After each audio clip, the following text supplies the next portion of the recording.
Hello and welcome to It's Personal Stories. My name is Lan Elliott on behalf of It's Personal Stories. And today I am delighted to have Chef Franck Desplechin here with us to share his journey and his wisdom. Welcome, Chef. Thank you. Thanks for having me. Hello, bonjour. I get to practice a little bit of my French maybe today. Chef, you've had a really interesting career journey, and I have not seen a journey quite like yours before. So that's part of what really intrigued me. Could you share some of the inflection points in your successful career? And do you think there was a particular factor that contributed to your success? Yes, of course. Some of the inflection points, I would say that the very first one was leaving my native France. It was probably the first time when you're leaving not only the family cocoon, but you kind of leaving your country and everything you are attached to. You leave your friends behind, your family behind, or anything you've known since you were born is just left behind to go explore an entire new venture and an entire new environment. So that would be one for sure. And I will lead in. I will kind of go over those inflection points because they all have something in common. So the first one is this one. The second was when I left from the world of luxury rated, I would say Michelin star rated restaurant to luxury hotels. That was another one.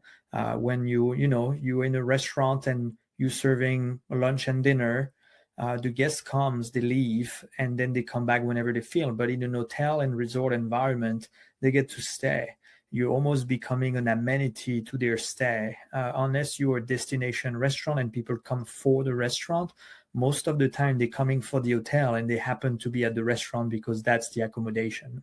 So that would be a second one. The third one would be when I moved, and this is a very particular, when I moved and I entered the United States and I didn't speak a word in English. That was about 13 years ago.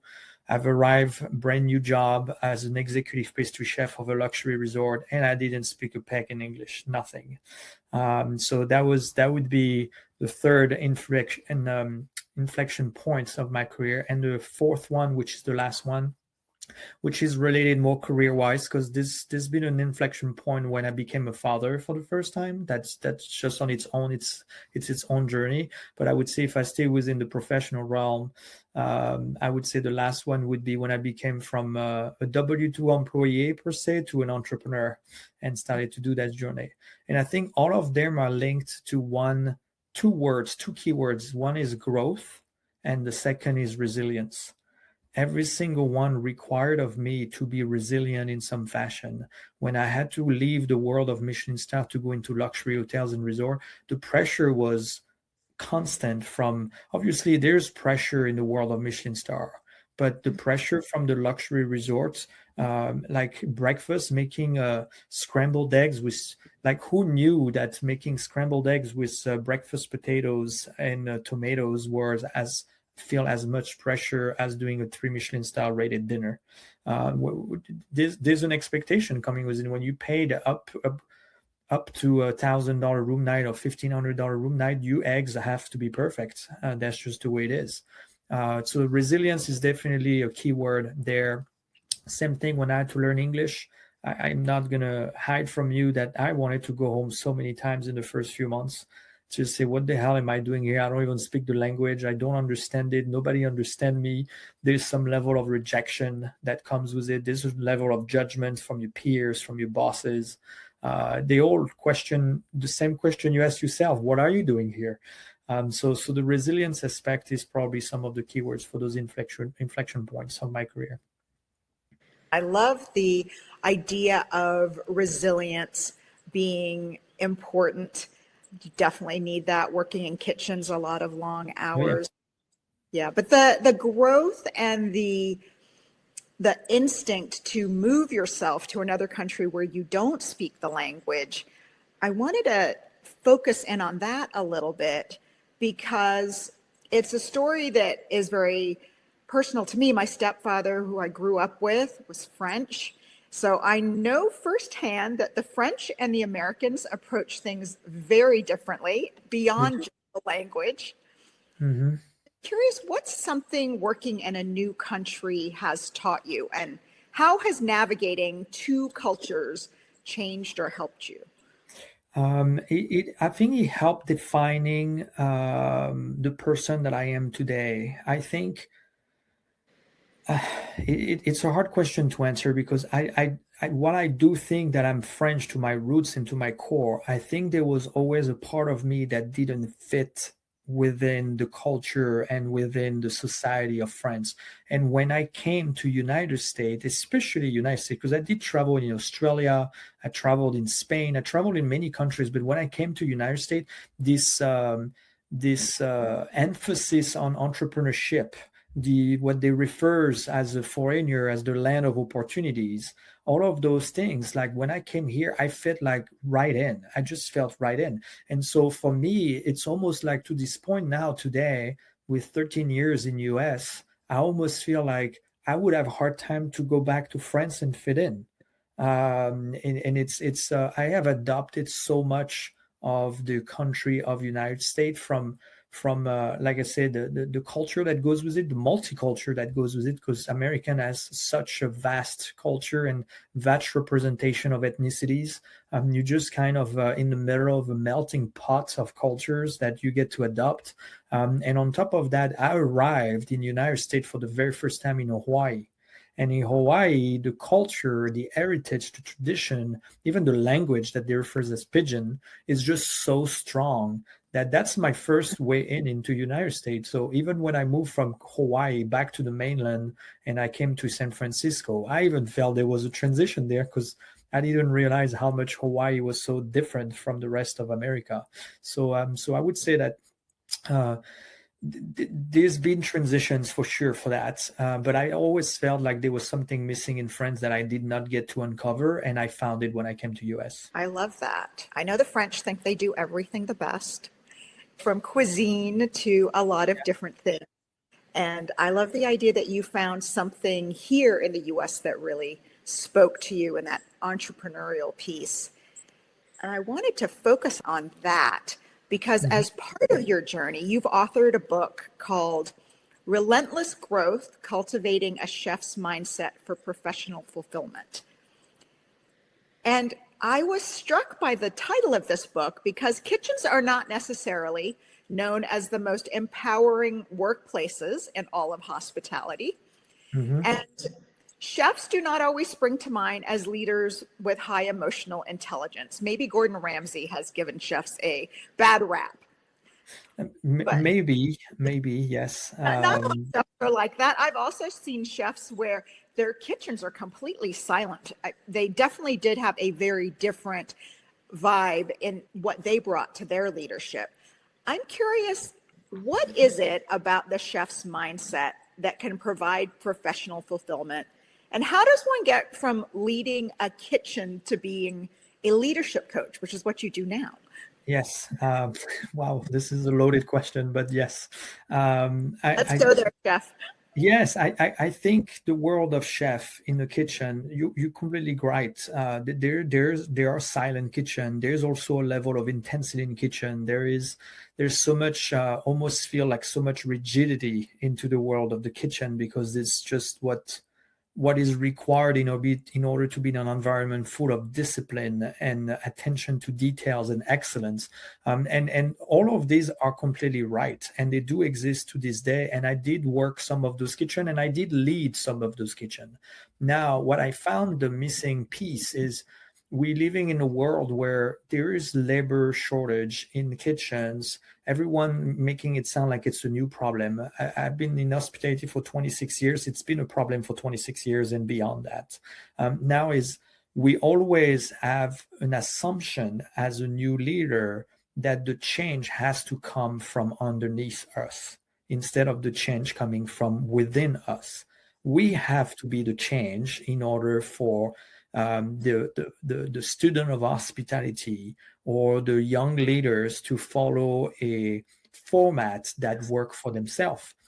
And so when I wrote this book and I get to the process, I realized that there's a lot of part of my journey that was relating and connecting with a lot of what I'm observing now today in the kitchen. What the young cooks or the young chefs or even the young managers from the front of the house or rooms division are experiencing, they're not very different from experience that I had to experience. It's just a different generation. It's just a different kind of leadership, but the environment is pretty much the same. And so I wanted to write a book to make it relatable because I have had, I like to think I've had a successful journey and a successful career, and how one person reached that level of success, not knowing and not being able to share the journey that it took from within.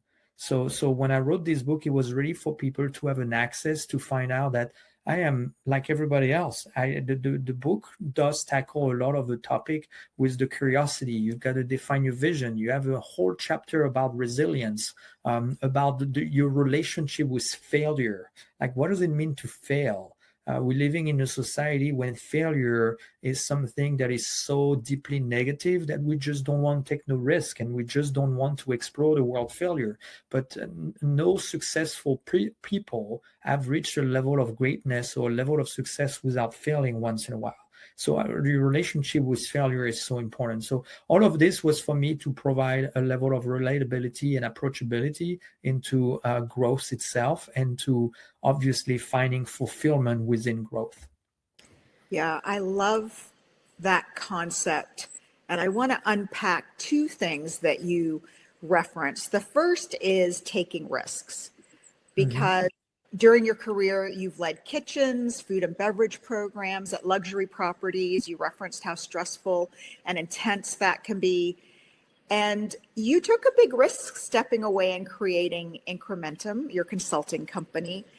Yeah. How do you prepare yourself mentally to take a chance on something? And beyond food and beverage consulting, you lean into coaching, leadership, and cultural transformation. Why take, which is, you could almost say, a left turn from the path you wanted? All of these are risks. I think there was some kind of a calling. I think as I was working, I became, by the end of my journey as an employee, I was a director of food and beverage. So I kind of already had somewhat stepped out of the kitchen and leading a division versus a department, up to plus 100 employees. And so when taking that turn was, first of all, I could not continue to work 6 days a week, 15-hour shift when you're trying to found a family. That's the excuse number one. Excuse number two would be that it was kind of a calling. I felt like the industry was in deep need of overhaul. Like I really was upset with the fact that the industry, I really would have thought that having so many years of pandemic could be used for reflection, strategizing, and make sure hospitality doesn't repeat the same mistake. And I feel like we went exactly where we were, except that we had less people to deal with.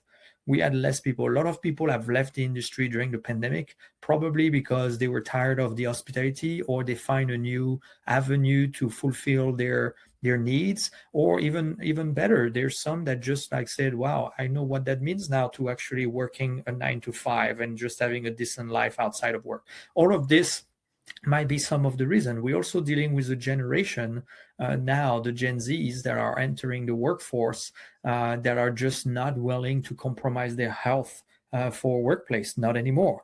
And so all of this combined in this pot for your recipe, and you just realize that there is a need for someone to provide, I would say, the word, or maybe providing the path for us to continue to lead with one of the most important assets of any company, which I believe is human capital. I think hospitality, especially luxury and lifestyle environments, when they lead because the money is so high, the expectation is so high, then we are looking for performers. And I like to believe that you become a performer when you understand why you're working for.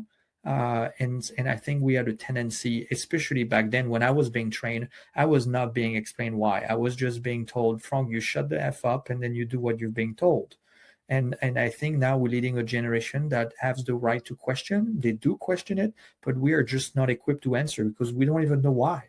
Some leaders above me didn't even know why. They just say, I don't know, just because that's the way it is, just do it. It's like, okay, well, that's not sufficient anymore. And so I think now I want to be able to be some ways leading the way into an avenue, into an environment where human capital is important, where leading new generation is important, and the new student of hospitality that are currently at school right now, they need some guidance and some help to move in this one of the world's most demanding industry. I do think there has for a long time been this idea of just do what you're told. And this new generation, well, we all needed it too, but I think it's even more important for the new generation is they want to know the why. Tell me why it's important rather than just telling me what I need to get done. People need to be ready. I believe it's about to get more interesting because within the next 2 to 3 years, Gen Alpha will be entering the workforce. Gen Alpha is the generation that will be working and understanding that AI, this is their way of questioning the world. And so they're going to come with a lot more questions because they're just, and not out of judgment or out of resistance, that's just the way they were taught the world, is to question everything. So I hope as millennial, we're going to become for Gen Alpha what the baby boomers are for the millennials. I hope we're going to be a little bit more open-minded into the idea that Gen Z and Gen Alpha would be leading the workforce, and we're going to have to be able to lead the way. And I think we have a huge opportunity as a generation to educate ourselves into knowing how to help them navigating that world rather than telling them this is not the way to do, that's not the way I've learned, that's not the way it used to be. We have to evolve with the world, not the world to evolve with us. That's just not the other way around. I love that. And just being open to new ways of doing things, new ways of approaching things. Absolutely. One thing you referenced earlier was that failure can be a great teacher. And along those lines, I love something that you recently posted on LinkedIn where you said, growth rarely starts with a good strategy or a great execution. It starts with the willingness to look honestly at ourselves before asking anything from others. Can you talk more about that? Yes, of course. As I'm entering my journey of, I'm still growing in so many aspects of my life and my career, but 2026 is a year when I'm reading a book called Conscious Hospitality from David Araya, which I think it's full of nuggets and things that I really enjoyed. And the reason why I wrote this is because I believe that we have to be able to learn from ourselves first before we just come and think that we have the recipe for success. It's not because we have been successful last year, then the same recipe for success is applicable in today's world. The world is moving such at a fast pace that we have to be able to learn from the mistakes, from our failures, and we have to be able to look introspectively, finding out, is it something, did I fail short? Was I unprepared? Was I ready for it? Is it something that required of me a little bit more maturity? Stuff like that. And you just kind of have to look to yourself to see, is it the right time for me to tackle this? Or maybe I need to wait another 6 months to a year before I tackle it. And so the point of all this for me is that anyone that has been successful knows very much that you will learn more from what not to do versus what to do. I've learned a lot from my previous chef about what they were doing that made me feel negatively about the experience. And I just say, man, I don't want to provide that level of experience or that same behavior towards another cook because I didn't feel good about it. Why would I feel that it would make anyone else feel better now that I'm the one providing that same behavior? So you have to be able to learn from yourself and assess yourself first before you're thinking about a good plan or a good strategy or a good execution. I think it starts with us. It does. A leader that I reported to once said, the hardest work you will ever do is on yourself. And that work of self-reflection and looking honestly at ourselves, as you mentioned, can be very difficult sometimes. But I think it's going to come to a lot of, it is so hard to expose yourself for your shortcomings. It's so hard. But I think it starts with a work on your self-worthiness and self-esteem first. You've got to feel like you're good enough. I'm struggling with that even to this day. Even though I have done what I have done, there's still part of me that struggle with self-esteem and self-worthiness. It's like there's always this constant nagging that I haven't done enough. I should have done better. I could have been more prepared. I think a lot of us are struggling with that to this day. It comes from your environment. It comes from the pushing for the excellence that you feel it's just never enough. You could have done better. So I think if you have a healthy self-esteem and a healthy self-worth, then I think it becomes a little bit more, I would say, forgiving to expose yourself into your shortcomings. But as I saw recently, is like if you're not struggling, you're not really growing. Yeah, that is a great point. Speaking of growing, one of the things that you are doing today is a lot of public speaking. I really enjoyed your conversation on Top Floor with Susan Barry, who also been on this show. But that idea of public speaking can be really intimidating. When I started doing a bit of public speaking, I learned it's people's number one fear. It's more scary than death and spiders. Yes. But I think public speaking isn't always just getting up on stage. It can be many things, like speaking up in a meeting or presenting a project at work. How do you go about developing your skill of public speaking, and how do you prepare so you feel more confident? I think being prepared for it, or how do you kind of work on those skills? I think the number one thing is you got to practice. There's going to be bad deliveries. There will be. There's going to be an audience that just looked at it and just like, I did not understand a word you just said. Like you're going to have some of those, but you've got to be able to find the strength into the practice. The practice will make you better. Anything you do, you get good at, even when it comes to BS. You can be very good at BSing if you practice BSing. So really, you just got to keep practicing. The second part is you have a message to deliver.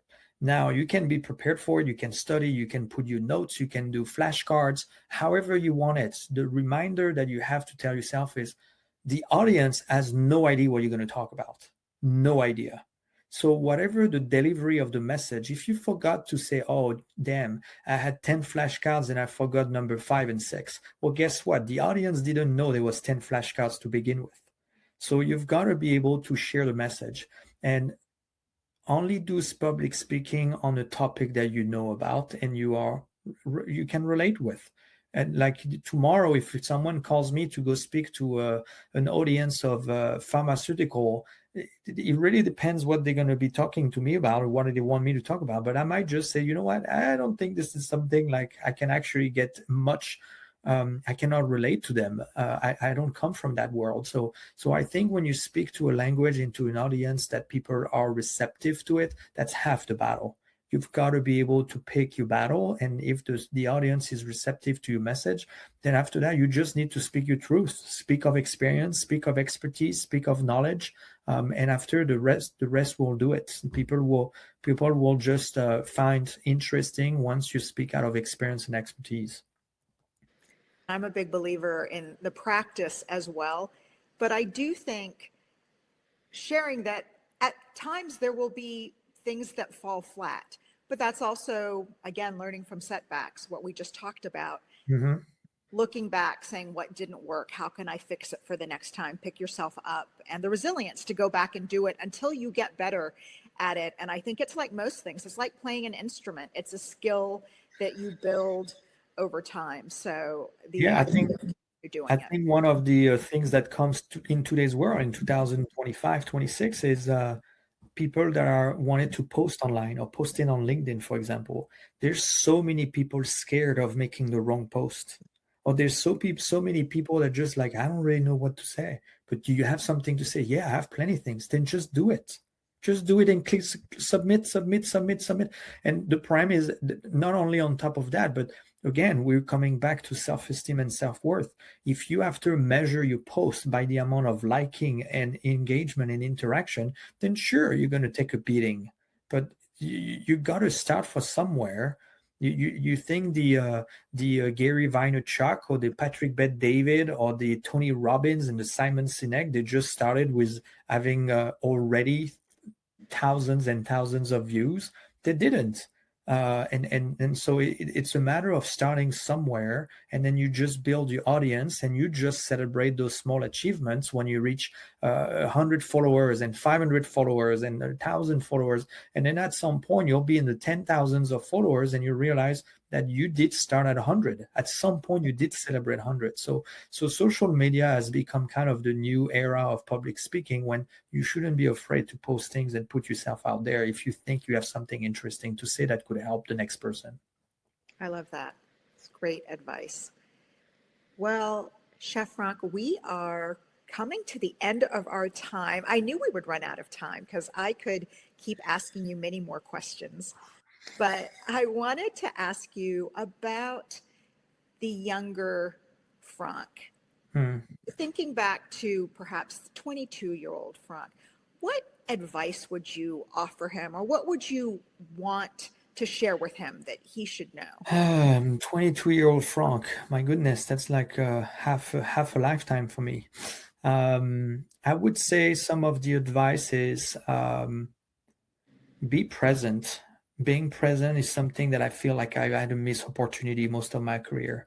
I think I've been present for a lot of things, but I think I've lacked presence. Sometimes I was physically present, but emotionally distant, or I was just physically present, but consciously away. Like I was just not necessarily in the moment. And what should have been memories are now just, I was part of it, but I wasn't part of it. So I think as I grew up 22, I was so focused on my career, everything. I was neurotically obsessed with my career. That was all I was doing. And I think I missed opportunity for networking. I missed opportunity for just making connection with other human beings that would have been maybe or not beneficial for my growth. And I obviously did. I live the life that I have now with a beautiful wife and two beautiful children. I don't have any regrets on this. I met them at a time of my life when I felt I was ready to meet them. And maybe I wish it was sooner. Maybe I wish it was sooner. So being more present is probably the biggest advice I would give myself. I missed that opportunity to be really present for the people that mattered. I could have used that too at 22 and 32. Maybe 42 as well. So thank you for that advice. You're very welcome. Well, you have shared so much great wisdom about your journey. Do you have one final nugget of advice for our audience, keeping in mind that our mission for It's Personal Story is around empowering personal success? What advice do you have for our audience? I would say the final advice would be the word of patience. I think we're living in a world of impatience. I think I'm going to raise my hand and take ownership when we have created a world of impatience. I think we're a generation that requested to have Amazon Prime when you receive your things by the end of the day. We have requested to be able to watch a TV show all at once in one overnight instead of waiting week after week after week. We are that generation that just were demanding for fast services and fast access to everything. And now we're almost to a point that we're judgmental because the following generation is impatient. It's funny to see it that way. So I think if I were to give a final advice for personal growth and personal success is success takes time. There's no shortcut for this. The things that you're being fed off social media when there's a viral moment, it does not happen to the day-to-day person. It does happen to once in a while, every blue moon for a specific person. But I can promise you that most of these people have done the work before to get that viral moment. So patience is part of the game. You've got to know the rules of the game, and patience is one of them. So don't try to skip that. A beautiful bit of advice. Thank you so much, Chef, Very for welcome. coming on and sharing with our audience. It's been wonderful to have this conversation with you. So, Thank you for having me. I appreciate you. absolutely. And for our audience, if you've enjoyed this conversation with Chef Franck, I hope you will go online to our website. It's Personal Stories, where you can find many more wonderful stories from